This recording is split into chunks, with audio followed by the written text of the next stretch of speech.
के गिलास दिखाओ तुम लोग, मार के लोला कूदते आप। नमस्ते प्रणाम, आप सब देख रहा बानी भोजपुरी प्लस। तो आज फिर से लेके आ गए बानी एगो नया ट्रेलर के रिव्यू। जो ना ट्रेलर के नाम बा मेरी बेटी मेरा अभिमान। जी हाँ, V4U भोजपुरी यूट्यूब चैनल पर काले ई ट्रेलर आयल बा।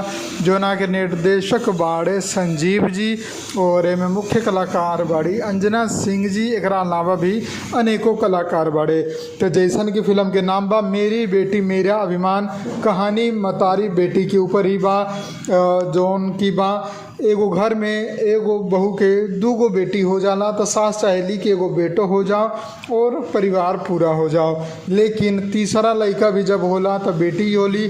ऐसे सास तो बहुत ज़्यादा दुखी होली, लेकिन माई के से कोनो फर्क ना पड़ेला। ओके अपन बेटी में भी उहे प्यार करे के बाद जौन बेटा से करे के बाद।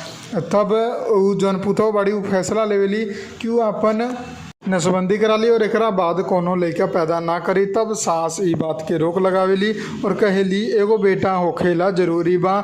लेकिन दोनों बीच में बहस होके ई बात तय हो जाला कि पुतो जौन बा उ बेटी ही रखी, अब और लड़का पैदा ना करी। तब जौन बा अचानक से एक दिन का होला, जौन पुतो बा ओकर आदमी के देहांत हो जाला और 3 गो बेटी बाड़ी छोट छोट, तीनों के परवरिश करे के बा बिना आदमी के। तब सबके उ टेंशन में रहेला कि कैसे ई चीज़ होई। लेकिन जौन अंजना सिंह बाड़ी उ पूरा श्योर रहेली कि हमार बेटी ही हमार अभिमान बाड़ी और ये हमार सेवा करिए और हमार नाम रोशन करिए। लेकिन सास और पुतों के झगड़ा तो हट के अब दादी और पोती के झगड़ा में बदल जाला। और वही बीच आप लोगन के कॉमेडी भी देखे की मिली।